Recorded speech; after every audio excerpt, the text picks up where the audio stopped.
যে মন্দিরটি আপনারা দেখতে পাচ্ছেন এটি একটি বহু প্রাচীন মন্দির, শিবের মন্দির। মন্দিরটি ওড়িশা জেলার কটক শহরে গোপীনাথপুর গ্রামে অবস্থিত। আটাগড়, বাঁকি, কটক এখান থেকে আপনারা মহানদীর ওপর যে নতুনটি ব্রিজ হয়েছে সেটা দিয়ে এই মন্দিরে আসতে পারবেন। বহু প্রাচীন মন্দির।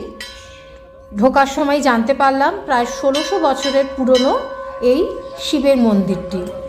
বহু ইতিহাসের আছে, চাইলে আপনারা ইন্টারনেট ঘেঁটে সার্চ করে জানতেই পারেন। দেখুন কত প্রাচীন মন্দির।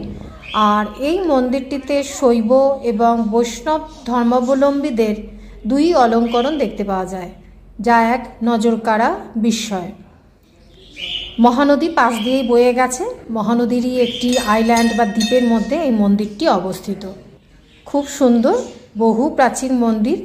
শিবরাত্রির দিন মহা ধুমধাম করে পুজো হয়।